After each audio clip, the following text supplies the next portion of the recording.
ಸೋನು ನಿಗಮ್ ಮತ್ತೆ ಉದ್ದಟತನದ ಮಾತನಾಡಿದ್ದಾರೆ. ಬ್ಯಾನ್ ನಂತರವೂ ಸಿಂಗರ್ ಸೋನು ದರ್ಪವನ್ನು ತೋರಿಸ್ತಾ ಇದ್ದಾರೆ. ಕನ್ನಡಿಗನನ್ನ ಕೆಣಕಿ ಕೆಟ್ಟ ಸಿಂಗರ್ ಸೋನು ನಿಗಮ್. ಸೋನು ನಿಗಮ್ ಸಿಂಗರ್ ಆತ, ಖ್ಯಾತ ಅಂತ ಹೇಳಿ ನಾವು ಆತನನ್ನ ಹೊಗಳಿದ ಮೇಲೆ ಖ್ಯಾತ ಆದ. ಬ್ಯಾನ್ ನಂತರವೂ ಬೆನ್ನಿನ ಕೆಳಗೆ ಕೊಬ್ಬು ಕರಗಿಲ್ಲ ಮನುಷ್ಯನಿಗೆ. ಕನ್ನಡಿಗನನ್ನ ಕೆಣಕಿ ಕೆಟ್ಟ ಸೋನು ನಿಗಮ್ ಈಗ ಮತ್ತೆ ಗಾಂಚಾಲಿ ಮಾತುಗಳನ್ನಾಡಿದ ಸೋನು ನಿಗಮ್. 51 ವರ್ಷ ವಯಸ್ಸಂತೆ, ಈತನಿಗೆ ಏನು ಅನ್ನಲೇಬಾರದಂತೆ. ಕನ್ನಡ ಹಾಡು ಹಾಡಿ ಅಂತ ಪ್ರಾರಂಭದಲ್ಲೇ ಹೇಳಿದ್ರೆ ಸಿಟ್ಟು ಬರುತ್ತಂತೆ. ನೀನು BP ಶುಗರ್ ಇದ್ರೆ ಮನೇಲಿಡ್ಕ. ಮಗನ ವಯಸ್ಸಿನವನು ನನ್ನನ್ನ ಪ್ರಚೋದನೆಗೊಳಿಸಿದ್ದ ಅಂತ ಹೇಳಿ ಸಿಂಪತಿ ಕ್ರಿಯೇಟ್ ಮಾಡಿಕೊಳ್ಳೋದಕ್ಕೆ ಭಾವನಾತ್ಮಕ ದಾಳಿ ಮಾಡೋದು ಬೇಡ. ತುಂಬಾ ದಾಳಿಗಳನ್ನ ಕಂಡಿದ್ದೀವಿ. ಕನ್ನಡಿಗರ ಕ್ಷಮೆ ಕೇಳೋದು ಬಿಟ್ಟು ಮತ್ತದೇ ಗಾಂಚಲಿ ಮಾತು. 51 ವರ್ಷ ವಯಸ್ಸಾಗಿದೆ, ನನ್ನ ಮನಸ್ಸಿಗೆ ನೋವು ಮಾಡಬೇಡಿ ಅಂತಾನಂತೆ. SP ಬಾಲಸುಬ್ರಹ್ಮಣ್ಯ. ಎಷ್ಟು ವಯಸ್ಸಾಗಿತ್ತ ಆ ಮನುಷ್ಯನಿಗೆ? ಆ ವ್ಯಕ್ತಿತ್ವ ಈವರೆಗೂ ಒಂದೇ ಒಂದು ವೇದಿಕೆಯಲ್ಲಿ ಯಾವೊಬ್ಬ ಅಭಿಮಾನಿಗೂ ನೋವು ತರದೆ ಸಂಭಾಳಿಸ್ಕೊಂಡು ಹೋದಂತಹ SP ಬಾಲಸುಬ್ರಹ್ಮಣ್ಯ ದಿವಂಗತ, ಪಾಪ ಅವರಿಗೆ ಸ್ವರ್ಗ ದಯ ಪಾಲಿಸ್ಲಿ. ಅಂತಹ ಸಿಂಗರ್ಗಳನ್ನು ಕಂಡ ಕನ್ನಡಿಗರಿಗೆ ಇದು ಯಾರು ಗುರು? ಮುಖಕ್ಕಿಂತಲೂ ದೊಡ್ಡ ಗ್ಲಾಸ್ಗಳನ್ನು ಧರಿಸ್ಕೊಂಡು ಮತ್ತೆ ಕ್ಯಾಮರಾದ ಮುಂದೆ ಬಂದು ನಿಂತ್ಕೊಂಡು, ತಂದೆ ವಯಸ್ಸಾಗಿದೆ ನಮಗೆ, ನಿನಗಿಂತ ಅರ್ಥಾತ್ ನಿಮಗಿಂತ 2 ಡಬಲ್ ವಯಸ್ಸಾದವರು ಕೂತ್ಕೊಂಡಿದ್ರು. ಈ ಅಪ್ಪನ ಕನ್ನಡ ಹಾಡನ್ನಾದ್ರೂ ಕೇಳೋಣ ಅಂತೇಳಿ ಅಲ್ಲಿ ಏನು ಹೇಳಿದ್ರು? ಪಂಜಾಬಿಗೋಗಿ ಹರಿಯಾಣಕ್ಕೋಗಿ ಇಡೀ ಕರ್ನಾಟಕ ಉಗಿದ್ರು, ಬುದ್ಧಿ ಕಲಿತಿಲ್ಲ ಹಿಂದಿಯ ಸೋನು ನಿಗಮ್.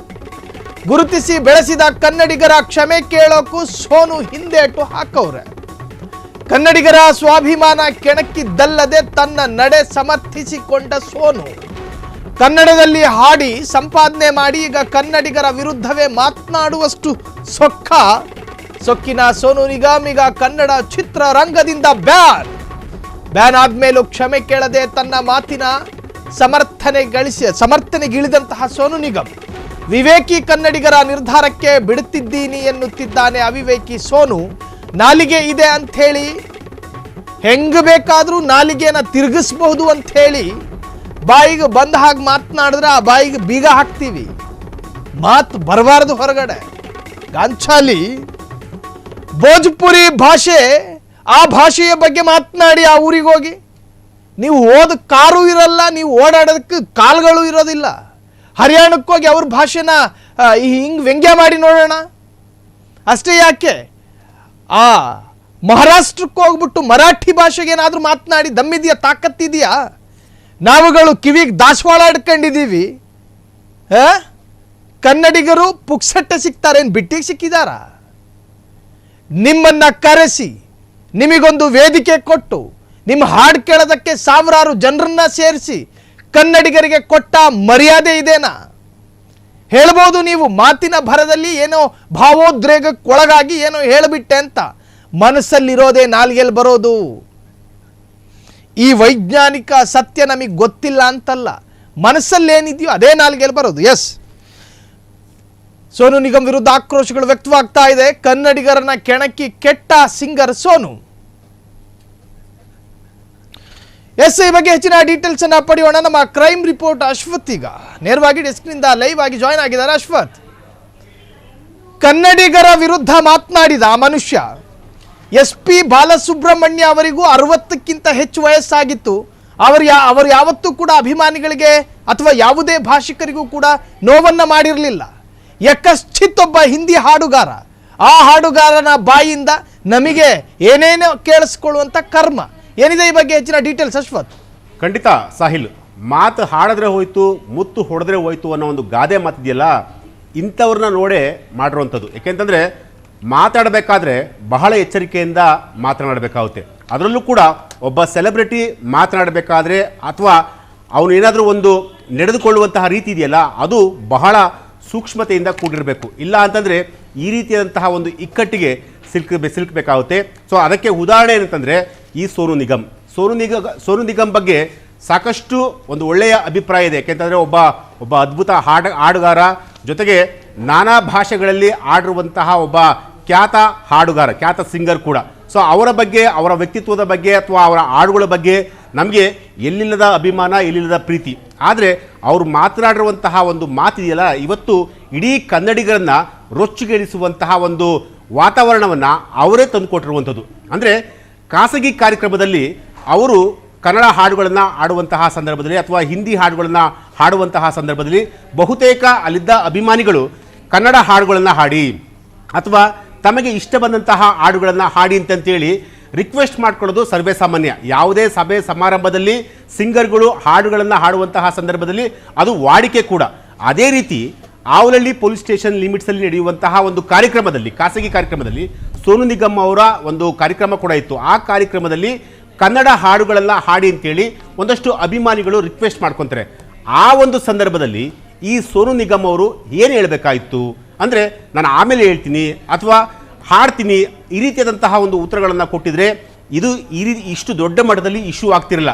ಆದರೆ ಈ ವ್ಯಕ್ತಿ ಪಹಲ್ಗಾಮಲ್ಲಿ ದಾಳಿ ಆಯ್ತಲ್ಲ, ಆ ಒಂದು ದಾಳಿಗೆ ಇವರ ಹಾಡುಗಳನ್ನು ಅಂದರೆ ಕನ್ನಡ ಹಾಡುಗಳನ್ನು ಹಾಡಿ ಅಂತಂತೆ ಪದೇ ಪದೇ ಕೇಳ್ತಿರೋದು ಎಲ್ಲೋ ಒಂದು ಕಡೆ ಪಹಲ್ಗಾಮ್ ದಾಳಿ ಆದಂತೆ ಆ ರೀತಿಯಾದಂತಹ ಒಂದು ಉತ್ತರವನ್ನು ಕೊಡ್ತಾರೆ. ಸೊ ಇದು ಕನ್ನಡಿಗರನ್ನ ರೊಚ್ಚಿಗಳಿಸುತ್ತೆ, ಜೊತೆಗೆ ಕರವೇ ಸಂಘಟನಾಕಾರರನ್ನು ಕೂಡ ರೊಚ್ಚಿಗಳಿಸುವಂತಹ ಒಂದು ವಾತಾವರಣ. ಸೊ ಹಾಗಾಗಿ ಈ ಒಂದು ವಿಚಾರಕ್ಕೆ ಸಂಬಂಧಪಟ್ಟಂತೆ ಈಗಾಗಲೇ ಕರವೇ ಸಂಘಟನೆಯವರು ಆವಲಹಳ್ಳಿ ಪೊಲೀಸ್ ಠಾಣೆಯಲ್ಲಿ ಒಂದು FIR ಕೂಡ ದಾಖಲು ಮಾಡಿರುವಂಥದ್ದು. ಆ ಒಂದು ದೂರಿನ ಆಧಾರದ ಮೇಲೆ ಒಂದಷ್ಟು ಕನ್ನಡಿಗರು ರೊಚ್ಚಿಗೇಳ್ತಾರೆ. ಕರವೇ ಸಂಘಟನಾಕಾರರಿದ್ದಾರಲ್ಲ ಅವರೆಲ್ಲರೂ ಕೂಡ ರೊಚ್ಚಿಗೇಳ್ತಾರೆ. ಅವರು ಫಿಲಂ ಚೇಂಬರ್ ಮೇಲೆ ಒತ್ತಡವನ್ನು ಹಾಕ್ತಾರೆ. ಒಬ್ಬ ಕನ್ನಡಿಗರ ಒಬ್ಬ ಸಿಂಗರು ಕನ್ನಡಿಗರ ಬಗ್ಗೆ, ಕನ್ನಡಿಗರನ್ನ ಆ ರೀತಿಯಾದಂತಹ ಒಂದು ಉದ್ವೇಗಕ್ಕೆ ಒಳಗಾಗುವಂತಹ ಒಂದು ಸ್ಟೇಟ್ಮೆಂಟನ್ನು ಕೊಟ್ಟಿದ್ದಾರೆ. ಸೊ ಅವರ ಮೇಲೆ ನೀವು ಯಾವ ರೀತಿಯಾಗಿ ಕ್ರಮವನ್ನು ತೆಗೆದುಕೊಳ್ತೀರಾ ಅಂತ ಹೇಳಿ ಫಿಲಂ ಚೇಂಬರ್ ಮೇಲೆ ಒತ್ತಡ ಹಾಕ್ತಾರೆ. ಒತ್ತಡನ ಹಾಕ್ತಂತಹ ಸಂದರ್ಭದಲ್ಲಿ ಈಗ ಫಿಲಂ ಚೇಂಬರ್ ಸೋನು ನಿಗಮ್ ಅವರನ್ನ ಕಿಕ್ಔಟ್ ಮಾಡುವಂತಹ ಒಂದು ನಿರ್ಧಾರವನ್ನು ತೆಗೆದುಕೊಂಡಿರುವಂಥದ್ದು. ಅಂದರೆ ಸೋನು ನಿಗಮ್ ಅವ್ರನ್ನ ಕರ್ನಾಟಕದಿಂದ ಅಥವಾ ಕನ್ನಡ ಹಾಡುಗಳಿಂದ, ಕನ್ನಡ ಸಿನಿಮಾಗಳಿಂದ ಅವ್ರನ್ನ ಕಂಪ್ಲೀಟ್ ಆಗಿ ಬ್ಯಾನ್ ಮಾಡಬೇಕು ಅಂತೇಳಿ ಇವತ್ತು ಒಂದು ನಿರ್ಧಾರವನ್ನು ತೆಗೆದುಕೊಂಡಿರುವಂಥದ್ದು. ಅವರು ತೆಗೆದುಕೊಂಡಂತಹ ನಿರ್ಧಾರ ಖಂಡಿತವಾಗಲೂ ಸರಿ ಇದೆ. ಯಾಕೆಂತಂದರೆ ಒಬ್ಬ ವ್ಯಕ್ತಿ, ಸೆಲೆಬ್ರಿಟಿ ಆಗಿದ್ದಂತಹ ಒಬ್ಬ ವ್ಯಕ್ತಿ ಅವರು ಈ ರೀತಿಯಾದಂತಹ ಒಂದು ಸ್ಟೇಟ್ಮೆಂಟನ್ನು ಕೊಡಬೇಕಾದ್ರೆ ಬಹಳ ಎಚ್ಚರಿಕೆಯಿಂದ ಕೊಡಬೇಕಾಗುತ್ತೆ. ಯಾಕೆಂತಂದರೆ ಬೇರೆ ಬೇರೆ ದೇಶಗಳಿಂದ, ಬೇರೆ ಬೇರೆ ರಾಜ್ಯಗಳಿಂದ ಅವ್ರನ್ನ ಕರೆಸಿಕೊಂಡು ನಮ್ಮ ಕನ್ನಡದಲ್ಲಿ ಕನ್ನಡ ಹಾಡುಗಳನ್ನು ಹಾಡಿಸುವಂತಹ ನಿರ್ಮಾಪಕರು ಎಷ್ಟೋ ಜನರು ಇದ್ದಾರೆ. ಅವರ ಹಾಡುಗಳಿಗೆ ನಮ್ಮ ಇಲ್ಲಿನ ಕನ್ನಡ ಅಭಿಮಾನಿಗಳು ಕೂಡ ಅವರ ಹಾಡುಗಳನ್ನು ಗುರುಕ್ತಾರೆ, ಅವರ ಹಾಡುಗಳಿಗೆ ರೆಸ್ಪೆಕ್ಟ್ ಮಾಡ್ತಾರೆ, ಆ ವ್ಯಕ್ತಿಗಳಿಗೂ ಕೂಡ ರೆಸ್ಪೆಕ್ಟ್ ಮಾಡ್ತಾರೆ. ಸೊ ರೆಸ್ಪೆಕ್ಟ್ ಮಾಡುವಂತಹ ಮನಸ್ಥಿತಿ ಇರುವಂತಹ ಕನ್ನಡಿಗರನ್ನೇ ಅವರು ಎಲ್ಲೋ ಒಂದು ಕಡೆ ಪ್ರಶ್ನೆ ಮಾಡೋದು ಅಥವಾ ಎಲ್ಲೋ ಒಂದು ಕಡೆ ರೊಚ್ಚಿಗಳಿಸುವುದು ಎಷ್ಟರ ಮಟ್ಟಿಗೆ ಸರಿ ಅನ್ನೋದು ಕೂಡ ಇಲ್ಲಿರುವಂತಹ ಪ್ರಶ್ನೆ. ಸೊ ಹಾಗಾಗಿ ಇದಕ್ಕೆ ಈಗ ಫಿಲಂ ಚೇಂಬರ್ ಈಗ ಸರಿಯಾದಂತಹ ಒಂದು ಉತ್ತರವನ್ನೇ ಕೊಟ್ಟಿದೆ.